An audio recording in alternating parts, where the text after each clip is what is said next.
오늘부터 수요 예배 시간에 저와 함께 사사기 말씀을 공부할 텐데요.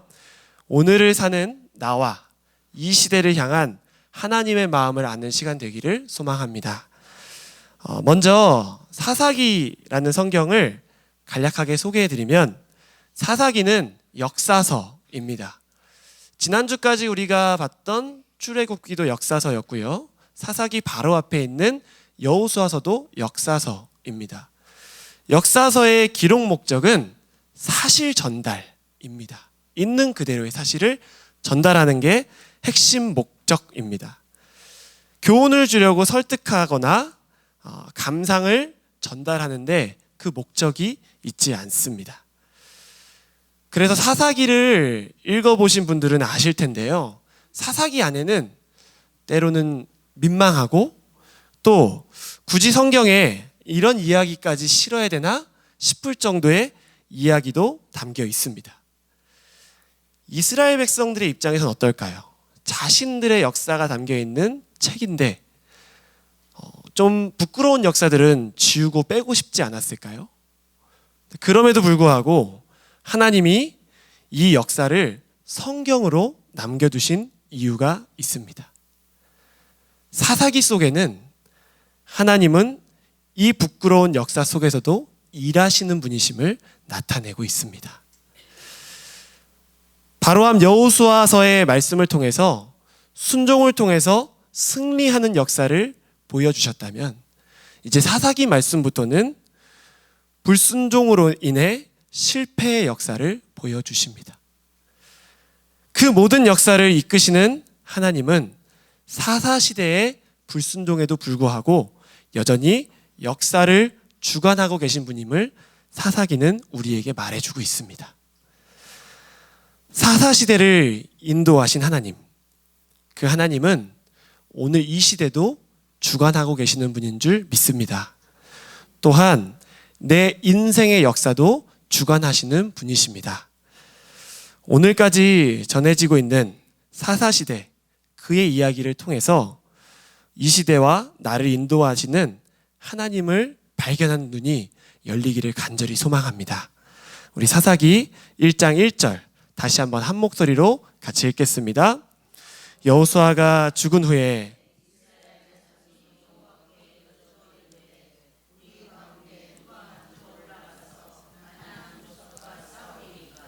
아멘. 사사기의 시대적 배경이 먼저 나옵니다. 제일 앞에 보면 여호수아가 죽은 후에 라고 나와요. 근데 이 부분을 원어로 보면 1절 제일 앞부분에 그리고 라는 접속사가 있습니다. 접속사의 역할은 바로 앞에 있는 여호수아서와 연결해주는 역할을 합니다. 다시 말해서 여호수아서의 역사와 사사기 역사가 바로 이어지는 역사적 사건임을 말해주고 있는 거죠. 우리가 1절에서 본 것처럼 사사기는 하나님이 세우신 위대한 리더가 죽은 직후의 이야기를 기록한 성경입니다. 리더의 죽음, 리더의 부재, 너무나 큰 충격이고 그 빈자리가 그 백성들에게 너무나 공허하게 또 불안하게 느껴졌을 것입니다. 그런데 이스라엘은 이 리더를 잃는 위기를 처음 겪는 것은 아니에요. 자막을 준비했는데요, 사사기 여호수아 1장 1절 말씀 우리 한 목소리로 같이 읽겠습니다.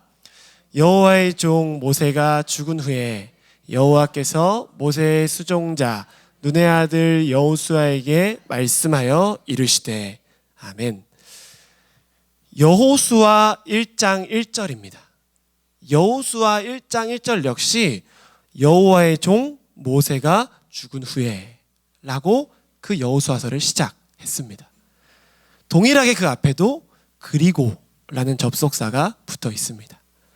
다시 말해서 출애굽 이후에 있었던 이스라엘의 역사가 광야를 지나서 여호수아서를 통해서 가나안 땅으로 들어가는 역사가 이어졌음을 우리는 여호수아 1장 1절을 통해서 확인할 수 있는 것입니다.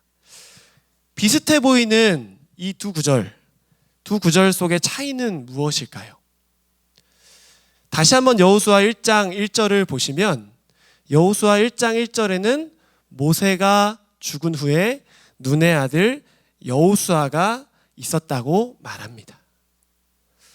모세를 이어서 이제 이스라엘 백성들을 이끌어갈 미래 세대 리더가 있었습니다. 하지만 우리가 함께 읽어본 본문 사사기 1장 1절을 보면 여호수아가 죽은 후에는 누군가의 이름이 기록되어 있지 않습니다.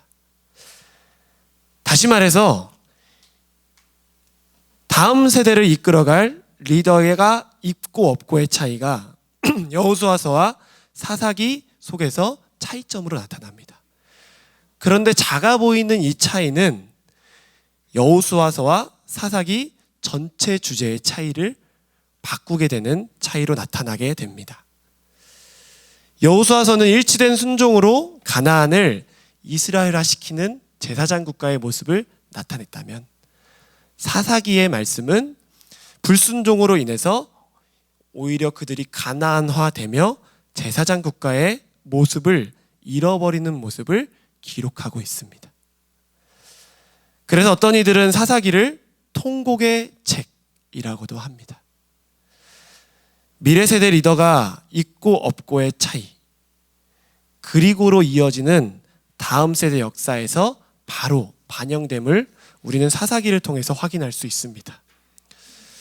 여기까지 말씀을 살펴볼 때 어떤 생각이 드시나요? 또 미래 세대의 중요성에 대해서 이야기를 하려고 하나 보다. 또 자녀들, 자손들의 믿음을 강조하기 위해서 이 말씀을 나누나 보다. 이런 마음이 혹시 드시나요? 그리고 여호수아가 죽은 후에 이 말씀을 우리 이렇게 읽어보면 어떨까요?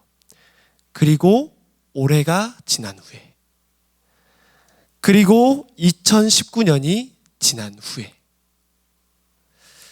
나는 2020년을 어떻게 준비하고 계십니까?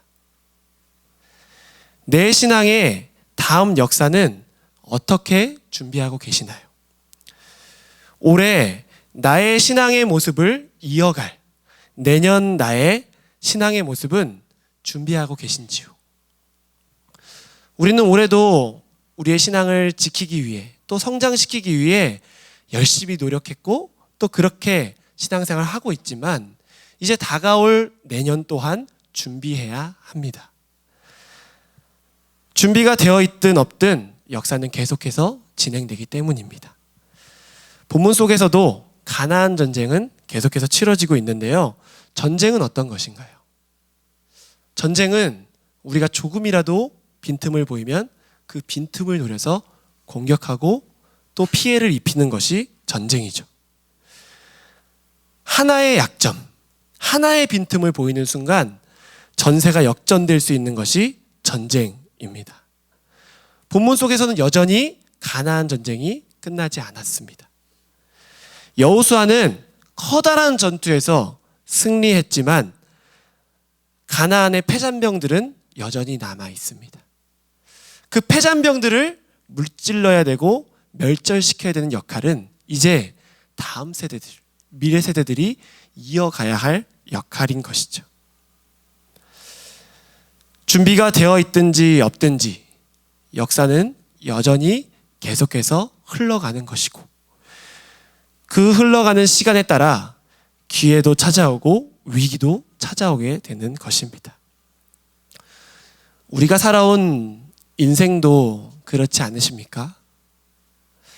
내가 준비되어 있든지 없든지 상관없이 우리는 그동안 살아오면서 기회를 만나기도 했고 위기를 만나기도 했습니다. 숱한 경험을 하시면서 느끼셨을 텐데요. 특별히 신앙생활 하시면서 그것들을 경험을 하셨을 텐데요. 그렇다면 우리는 2020년을 준비하면서 신앙을 어떻게 지킬지, 어떻게 성장시켜야 할지 기억하고 또다시 준비하는 시간을 가져야만 합니다. 우리가 살면서 건강검진을 갔는데 내 건강에 노란불이 뜨는 때가 있다면, 나는 아무 잘못 없는데 대인관계의 문제가 갑자기 찾아온다면, 예상치 못한 사업과 직장의 어려움이 우리에게 찾아와서 잠 못 이루는 밤을 보내게 된다면,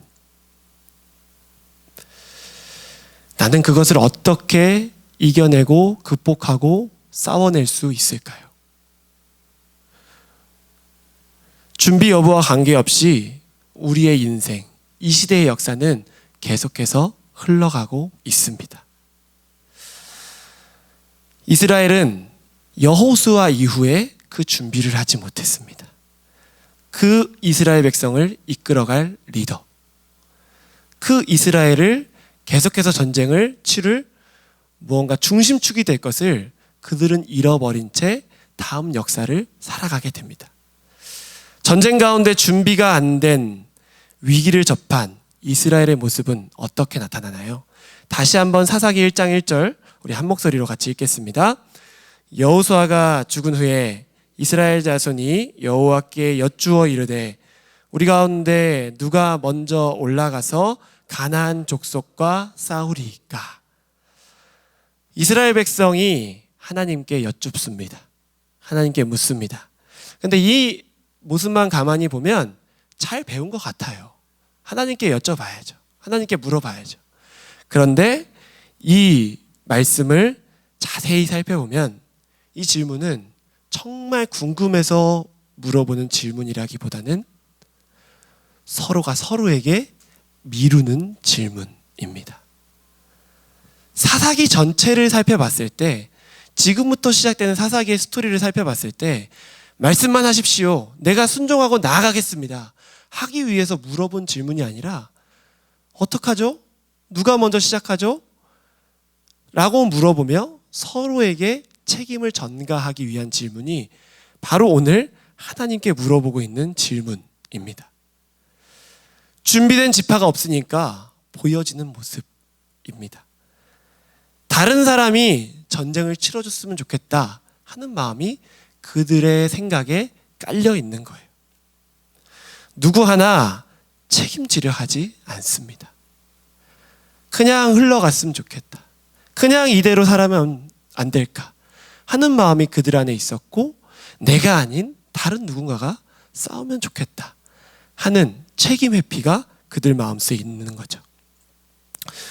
만약 준비된 사람이 있었다면, 만약 준비된 지파가 있었다면 이런 질문조차 하지 않고 바로 정복을 시작했을 것입니다.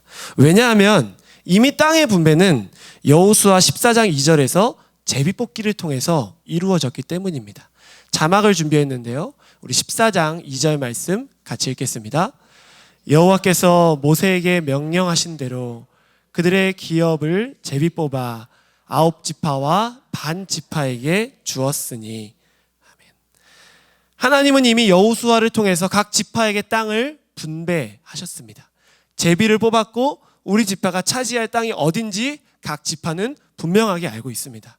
다시 말해서 우리가 다음 스텝으로 가야 할 발걸음이 어딘지, 하나님이 무엇을 하기 원하시는지 그들은 이미 알고 있었어요.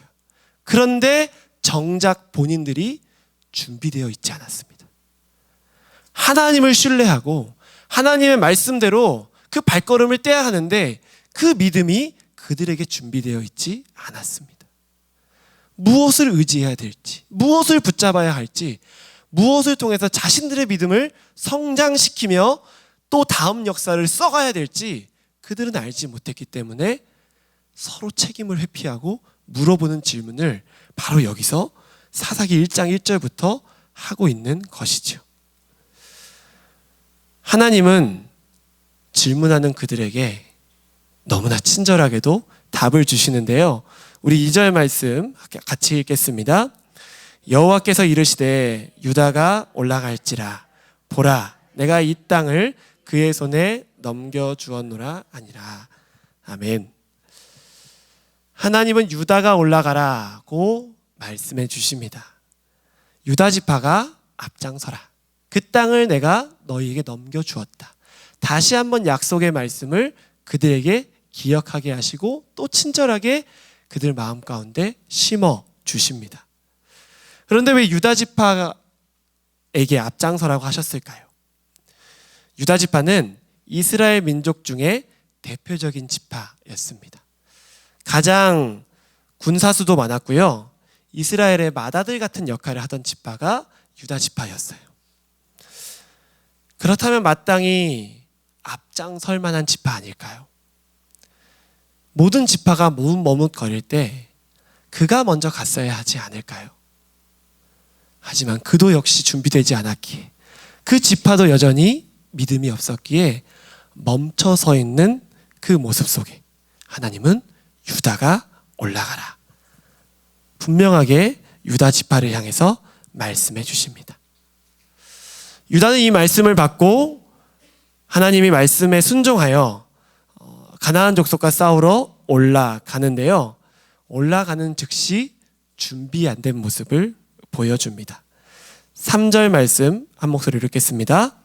유다가 그의 형제 시므온에게 이르되 내가 제비 뽑아 얻은 땅에 나와 함께 올라가서 가나안 족속과 싸우자. 그리하면 나도 내가 제비 뽑아 얻은 땅에 함께 가리라. 이에 시므온이 그와 함께 가니라. 아멘. 하나님이 분명하게 명령하셨습니다. 유다가 올라가라. 내가 그 땅을 너의 손에 넘겼다. 그렇다면 3절에서 어떤 말씀이 나오면 참 좋을까요? 유다가 이에 올라가니라.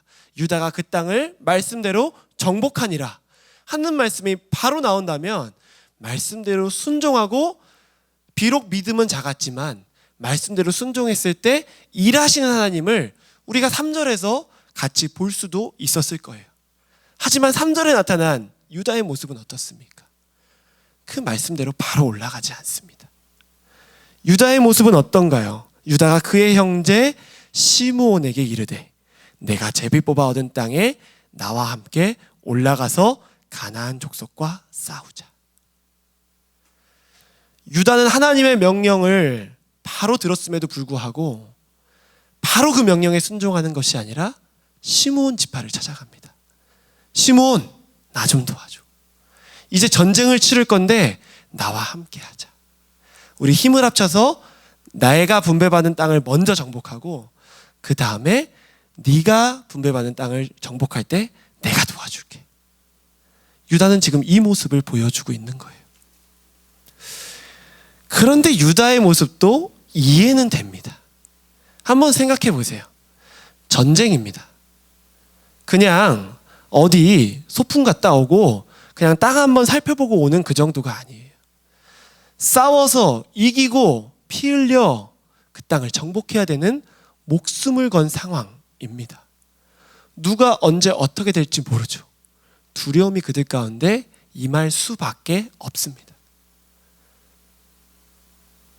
그랬기 때문에 유다는 함께 힘을 합칠 수 있는 시므온을 찾아간 거예요.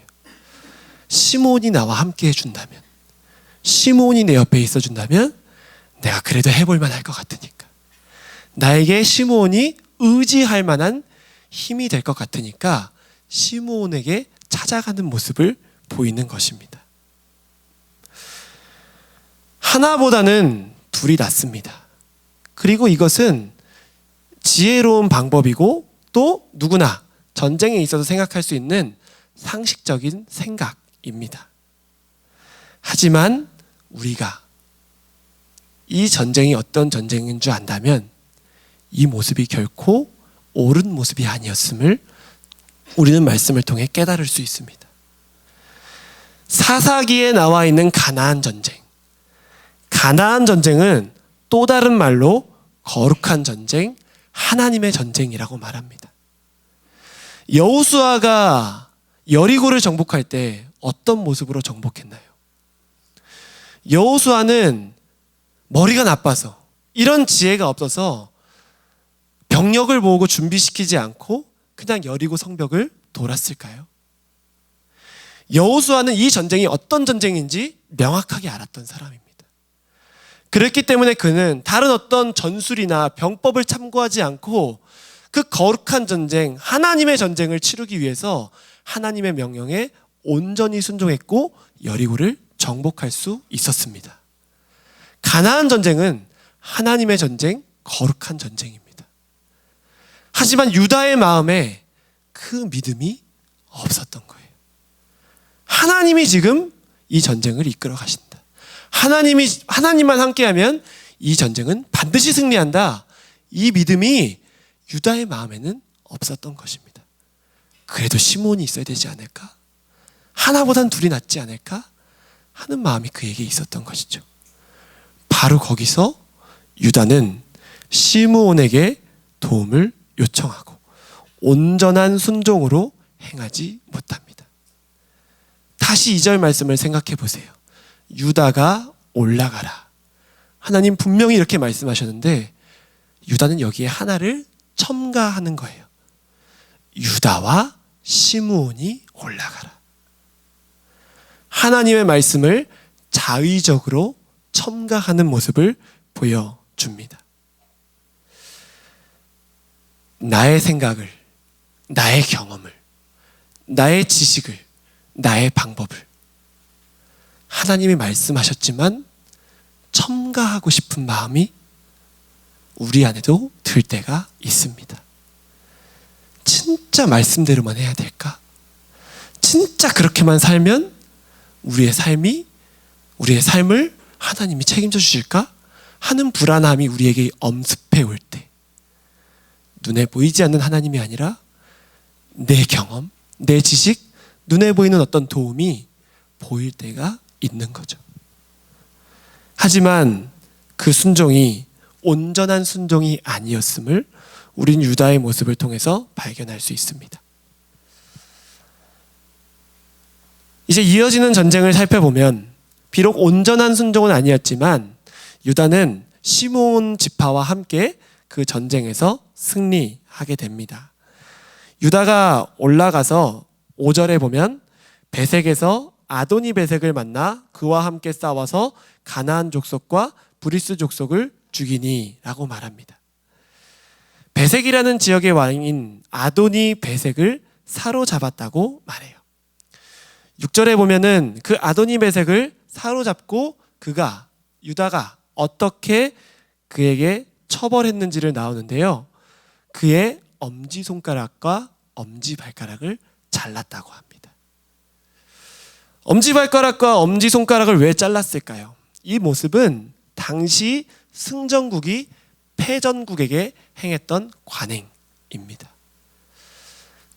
다시는 무기를 잡지 못하도록, 다시는 자기 발로 균형 있게 서서 힘을 주지 못하도록 당시에 전쟁에 이긴 국가는 엄지손가락과 엄지발가락을 잘랐습니다.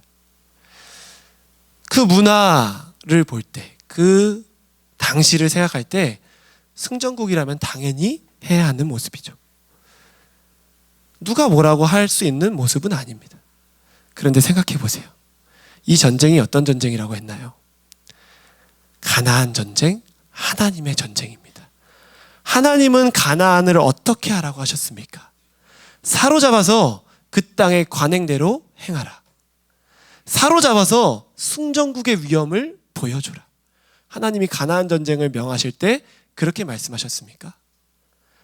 하나님은 분명하게 가나안 모든 족속을 멸절시키라고 말씀하셨습니다. 그 자리에서 진멸하라. 그 자리에서 모두 없애라.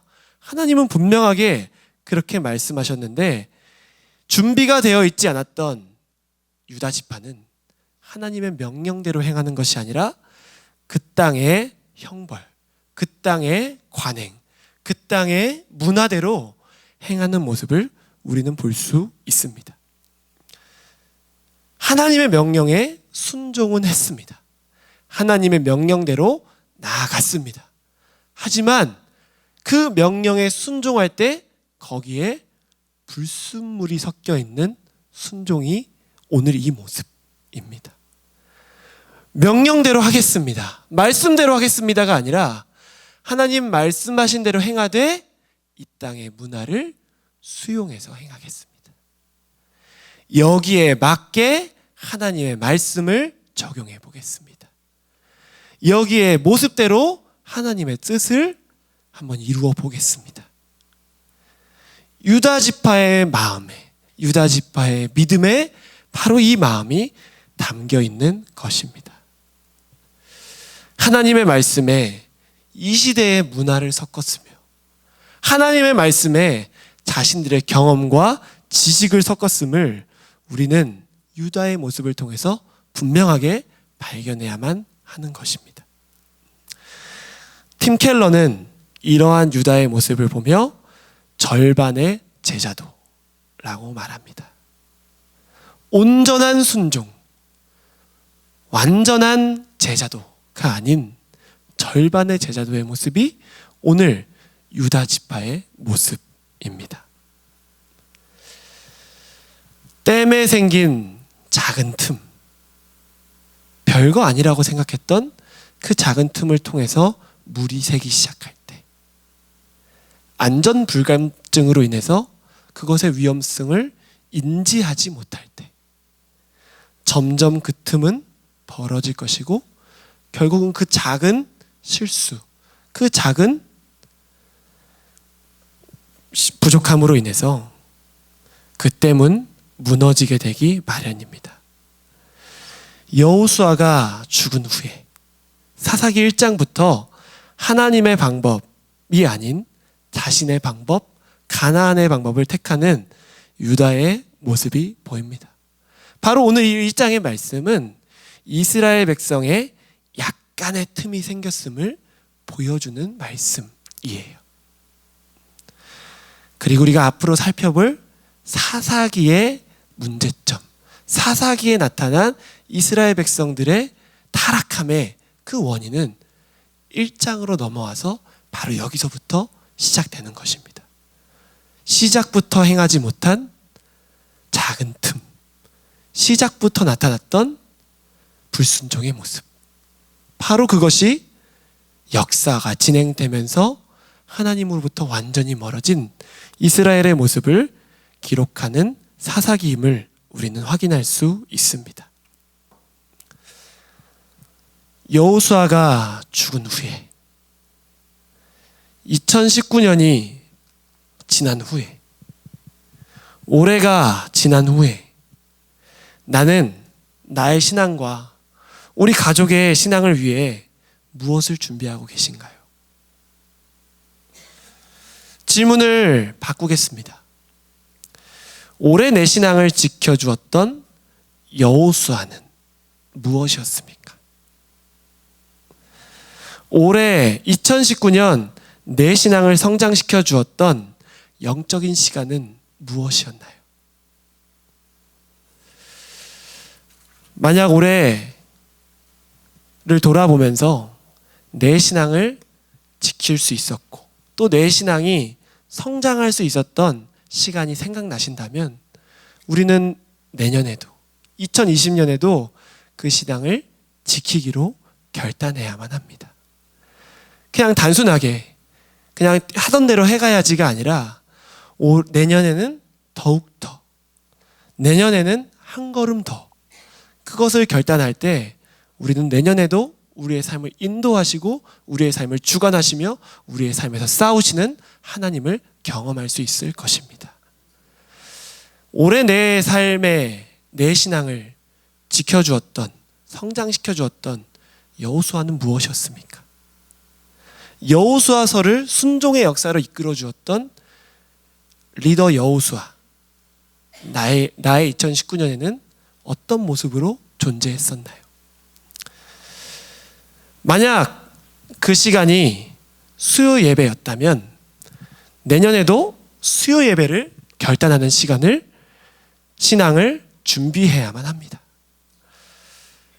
만약 설교자가 바뀌었다고 고민을 하기 시작하고 그리고 이제는 어떡할까 이런 생각을 하기 시작하면 안 되는 거예요.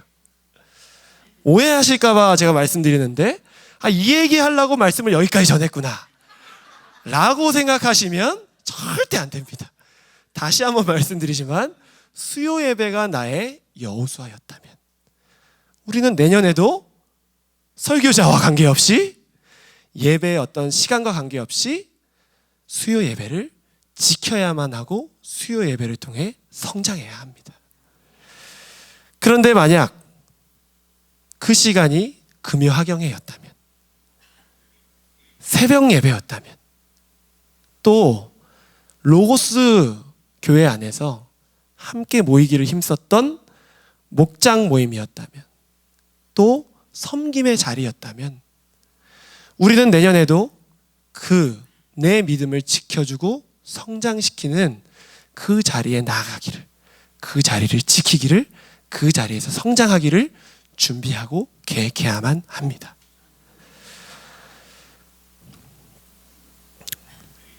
또한 2019년 우리 가정의 신앙을 지켰던 여호수아는 무엇이었습니까?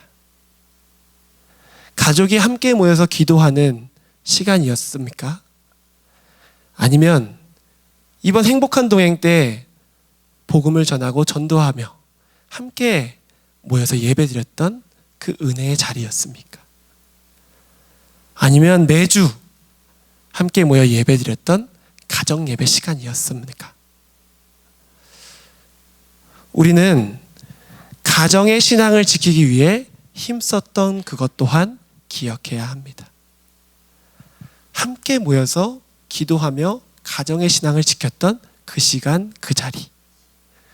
모이기도 쉽지 않고 힘겨울 수 있지만 그럼에도 불구하고 우리의 신앙을 붙잡아줬던 바로 그 자리, 바로 그 시간 우리는 기억하고 내년에는 어떻게 하면 좋을까? 내년에는 어떻게 성장할 수 있을까를 함께 기도하고 고민해야 합니다.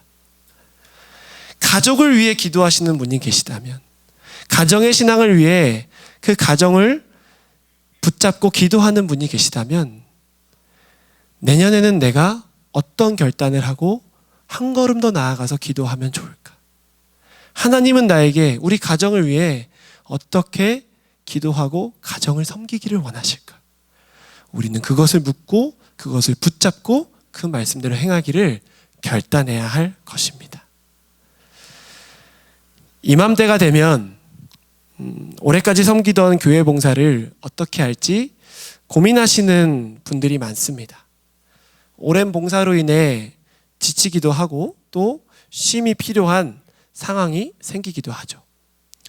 섬기던 교회 봉사를 내려놓기로 결단했다고 정죄하거나 뭐라고 하기 위해서 이렇게 얘기하는 것이 아닙니다.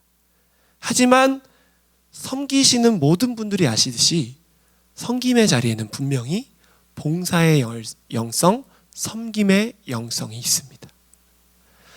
만약 내가 올해 섬기던 그 자리를 내려놓는다면 그 자리를 대신해서 채울, 그렇다면 나는 봉사의 영성, 섬김의 영성을 채우기 위해서 내년에는 어떤 모습으로 주님의 교회를 섬길 것인가? 나는 어떤 자리에서 그 체험을 계속해서 이어갈 것인가? 그 시간을 통해 내 신앙을 지키고 성장시켜 나갈 것인가? 다른 모습일 수는 있겠지만 그냥 내려놓고 끝이 아닌, 그렇다면 이 빈자리를 어떻게 채울 것인가? 그렇다면 이 시간을 어떤 시간으로 채워나갈 것인가를 고민하고 또 그 부분을 반드시 찾아야만 합니다. 만약 아무런 준비 없이 내려놓기만 한다면 당장은 조금 편할 수도 있고 또 쉼을 얻을 수도 있겠지만 인생의 위기가 찾아왔을 때, 어려움이 왔을 때 가장 먼저 흔들리는 것이 신앙임을 우리가 발견했을 것입니다.